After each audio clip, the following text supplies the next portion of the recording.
Hello, മുഖം നല്ല സ്വർണം പോലെ തിളങ്ങാൻ വേണ്ടിയിട്ട് സഹായിക്കുന്ന ഒരു അടിപൊളി ഫേസ് പാക്കിൻ്റെ വീഡിയോ ആണിത്. അതിനാദ്യം നമുക്ക് വേണ്ടത് ഒരു ചെറിയ ക്യാരറ്റാണ് കേട്ടോ. ഒരു ചെറിയ ക്യാരറ്റ് എന്ന് പറയുന്നത് ഒരു 1-2 ടേബിൾ സ്പൂൺ ക്യാരറ്റിൻ്റെ നീര് കിട്ടാൻ വേണ്ടിയിട്ടുള്ള അത്രയും ക്യാരറ്റ് മാത്രം നമുക്ക് എടുത്താൽ മതി. ഞാനിപ്പോൾ ഇവിടെ കുറച്ച് വലുതാണ് എടുത്തത്. അത് ഞാൻ എടുത്തത് എൻ്റെ അടുത്ത് വേറെ ചെറിയ ക്യാരറ്റ് ഇല്ലാത്തതുകൊണ്ട് മാത്രമാണ് കേട്ടോ.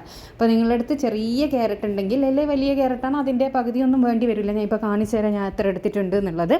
അത്രയേ വേണ്ടി വരും. അപ്പോൾ ഇത്രയേ ഞാൻ ഉപയോഗിച്ചിട്ടുള്ളൂ. ഒരു ക്യാരറ്റിൻ്റെ പകുതി പോലും ഇല്ല, ഒരു കാൽഭാഗം മാത്രമേ ഉള്ളൂ. അത് പിഴിഞ്ഞെടുക്കുന്ന സമയത്ത് നമുക്കതിൻ്റെ നീര് ഒരു 2 ടേബിൾ സ്പൂണോളം കിട്ടുന്ന രീതിക്ക് മാത്രം എടുത്താൽ മതി. ഇതുപോലെയുള്ള സ്ക്രാപ്പർ നിങ്ങളുടെ അടുത്ത് ഉണ്ടെന്നുണ്ടെങ്കിൽ അതാണ് ഏറ്റവും ബെസ്റ്റ് എന്ന് പറയുന്നത്. അല്ലെങ്കിൽ മിക്സിയുടെ ജാറിൽ ഈ ക്യാരറ്റ് ചെറിയ പീസസ് ആയിട്ട് കട്ട് ചെയ്ത് കനം കുറച്ച് അരിഞ്ഞിട്ടിട്ട് അതിൻ്റെ നീര് അതായത് ഒട്ടും വെള്ളം ഇല്ലാണ്ട് മിക്സിയുടെ ജാറിൽ അടിക്കണം കേട്ടോ. അതിനുശേഷം അതിൻ്റെ നീര് പിഴിഞ്ഞെടുത്താലും മതി. പക്ഷേ ഇതുപോലെ ഇങ്ങനെ സ്ക്രാപ്പ് ചെയ്തെടുത്താലുള്ള ഗുണം എന്താണെന്ന് വെച്ചാൽ നമ്മൾ ജസ്റ്റ് കൈ കൊണ്ട് പ്രസ് ചെയ്യുമ്പോൾ തന്നെ അതിൻ്റെ നീര് കിട്ടും. അപ്പോൾ ഇങ്ങനത്തെ സ്ക്രാപ്പ് ചെയ്യുന്ന സാധനം ഉണ്ടെങ്കിൽ നിങ്ങൾ അങ്ങനെ തന്നെ ചെയ്യുക. അല്ലാന്നാണെങ്കിൽ മിക്സിയുടെ ജാറിൽ ഒട്ടും വെള്ളം ഇല്ലാണ്ട് അടിച്ചെടുത്തതിന് ശേഷം പിഴിഞ്ഞെടുക്കുക. ഓക്കെ, ഇനി അടുത്തതായിട്ട് നമുക്ക് വേണ്ടത് 1 ടീസ്പൂണോളം അരിപ്പൊടി. അരിപ്പൊടി എന്ന് പറഞ്ഞാൽ തരിതരിപ്പില്ലാത്ത സോഫ്റ്റ് അരിപ്പൊടി ആയിരിക്കണം, പൗഡർ പോലത്തെ അരിപ്പൊടി ആയിരിക്കണം. പിന്നെ 1 ടീസ്പൂൺ കോൺഫ്ലോർ കേട്ടോ. കോൺഫ്ലോർ എന്ന് പറയുന്നത് ഈ ചോളത്തിൻ്റെ പൊടി ഉണ്ടല്ലോ, അതിനാണ് ഈ കോൺഫ്ലോർ എന്ന് പറയുന്നത്. പിന്നെ അത് എല്ലാ സൂപ്പർ മാർക്കറ്റിലും അവൈലബിൾ ആണ് കേട്ടോ. ഈ കോൺഫ്ലോർ എന്ന് പറയുന്നത് ചെറിയ പൈസയേ ഉള്ളൂ. ഈ 2 പൊടീൻ്റെ കൂടെ നമ്മൾ നേരത്തെ ചിരകി വെച്ച ക്യാരറ്റിൻ്റെ നീര് കണ്ട ഇതുപോലെ ജസ്റ്റ് നമ്മൾ കൈകൊണ്ട് പ്രസ് ചെയ്യുമ്പോൾ അതിൻ്റെ നീര് നന്നായിട്ട് കിട്ടും. 1-2 ടേബിൾ സ്പൂൺ നീര് മാത്രമേ നമുക്ക് ആവശ്യമായിട്ടുള്ളൂ. അതുകൊണ്ടാണ് ഞാൻ സ്ക്രാപ്പ് ചെയ്തെടുത്താൽ പെട്ടെന്ന് ഇതേപോലെ നീര് കിട്ടും എന്ന് പറഞ്ഞാൽ. അല്ലെങ്കിൽ മിക്സിയുടെ ജാറിലിട്ട് അടിക്കുന്നവരാണെങ്കിൽ ഒരു അരിപ്പയിൽ കൂടി ഒന്ന് പിഴിഞ്ഞെടുത്താൽ മതി. പിന്നെ ഞാൻ ആഡ് ചെയ്ത് കൊടുത്തിട്ടുള്ളത് 1 ടീസ്പൂണോളം പാലാണ്. തിളപ്പിക്കുകയൊന്നും ചെയ്യാത്ത പച്ചപ്പാലാണ് ആഡ് ചെയ്ത് കൊടുത്തിട്ടുള്ളത്.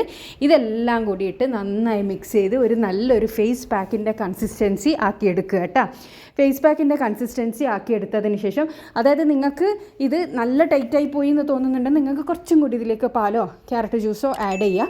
പിന്നെ ലൂസായി പോയിട്ടുണ്ടെങ്കിൽ കുറച്ചും കൂടി അരിപ്പൊടി ഇട്ടിട്ടൊന്ന് ടൈറ്റ് ആക്കുക. അതിനുശേഷം നിങ്ങളെ ഫേസ് നല്ലോണം കഴുകി വൃത്തിയാക്കി തുടച്ചെടുത്തതിന് ശേഷം ഇത് 2 മിനിറ്റ് മസാജ് ചെയ്തിട്ട് ഫേസിലൊന്ന് അപ്ലൈ ചെയ്ത് കൊടുക്കുക. അപ്പോൾ ഫേസിൽ നിങ്ങൾ അപ്ലൈ ചെയ്ത് കൊടുക്കുന്ന സമയത്ത് നമ്മുടെ താടിയുടെ ഭാഗം ഉണ്ടല്ലോ, താടിയുടെ ഭാഗത്തുനിന്ന് മേലേലേക്ക് സർക്കുലാർ മോഷനിൽ മസാജ് ചെയ്തിട്ട് വേണം നിങ്ങളിത് അപ്ലൈ ചെയ്ത് കൊടുക്കുക. അങ്ങനെ മസാജ് ചെയ്താൽ നമ്മളെ ബ്ലഡ് സർക്കുലേഷൻ ഇൻക്രീസ് ചെയ്യാനും അത് നമ്മളെ തൂങ്ങിപ്പോയ ചർമ്മം ടൈറ്റൻ ചെയ്യാനെല്ലാം സഹായിക്കും.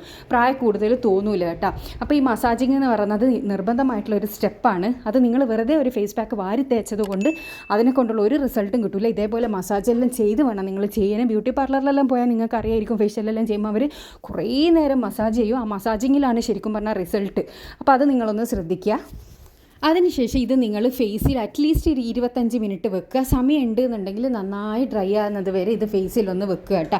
ഇത് ഫേസിൽ വെച്ചതിന് ശേഷം അതൊന്ന് ഡ്രൈ ആയാൽ, അല്ലെങ്കിൽ 20 മിനിറ്റിന് ശേഷം നിങ്ങൾ ഒരു 25 മിനിറ്റിന് ശേഷം സാധാരണ വെള്ളത്തിൽ ഇതൊന്ന് കഴുകിക്കളയുക. അപ്പോൾ തന്നെ നല്ലൊരു ഗ്ലോ നിങ്ങളെ മുഖത്ത് കിട്ടും കേട്ടോ. പക്ഷെ അത് പെർമനൻ്റ് ആയിട്ട് നിൽക്കുമെന്നില്ല, ഒരു 24 hours മാത്രമേ അതുണ്ടാവും. ഞാൻ അപ്ലൈ ചെയ്ത കൈയും ചെയ്യാത്ത കൈയും തമ്മിലുള്ള ഡിഫറൻസ് കാണുമ്പോൾ നിങ്ങൾക്ക് മനസ്സിലാകുന്നുണ്ടാവും. അത് പെർമനൻ്റ് ആയിട്ട് കിട്ടണമെന്നുണ്ടെങ്കിൽ നിങ്ങൾ ആഴ്ചയിൽ ഒരു 2 പ്രാവശ്യമെങ്കിലും ഈ ഒരു ഫേസ് പാക്ക് കണ്ടിന്യൂ ചെയ്യുക. അത് മാത്രമല്ല, നിങ്ങൾ പുറത്തൊന്നും വെയിലത്ത് ഇറങ്ങാണ്ട് നിൽക്കുന്ന സമയങ്ങളിൽ വേണം ഇത് ചെയ്യാൻ വേണ്ടിയിട്ട്. അതായത് ഫേസ് പാക്ക് ഇട്ട് കഴുകിയതിന് ശേഷം പുറത്ത് പോകാനൊക്കെ ഉണ്ടെന്നുണ്ടെങ്കിൽ ഇതിനത്ര റിസൾട്ട് ഉണ്ടാവില്ല. അപ്പോൾ നിങ്ങൾ എപ്പം ചെയ്യുന്നുണ്ടെങ്കിലും ഈവനിങ് ടൈമിൽ നിങ്ങൾ കിടക്കുന്നതിൻ്റെ മുന്നേ ഒക്കെ ചെയ്ത് കഴുകി കളഞ്ഞ് കിടക്കുക. അപ്പോൾ എല്ലാണെങ്കിലും ഒരേ സമയത്ത് എല്ലാ ദിവസവും ഒരേ സമയത്ത് ഒരു ഈവനിങ് ടൈമിൽ ചെയ്യാനാണെങ്കിൽ നല്ല റിസൾട്ടാണ്. എല്ലാവരും ട്രൈ ചെയ്യുക. അപ്പോൾ ഇതുപോലെ യൂസ്ഫുൾ ആയിട്ടുള്ള ഒരുപാട് വീഡിയോസ് ഞാൻ ചാനലിൽ ഇട്ടിട്ടുണ്ട്. കാണാൻ ഇഷ്ടപ്പെടുന്നവരാണെങ്കിൽ ചാനലൊന്ന് സബ്സ്ക്രൈബ് ചെയ്യുക. അടുത്തുള്ള ബെൽ ബട്ടൺ കൂടിയും ക്ലിക്ക് ചെയ്യാനാണെങ്കിൽ ആ ഫ്യൂച്ചറിലിടുന്ന വീഡിയോസ് എല്ലാം നിങ്ങൾക്ക് നോട്ടിഫിക്കേഷനായിട്ട് ലഭിക്കുന്നതായിരിക്കും. അപ്പോൾ നല്ല വീഡിയോ ആയിട്ട് വീണ്ടും കാണാം. താങ്ക്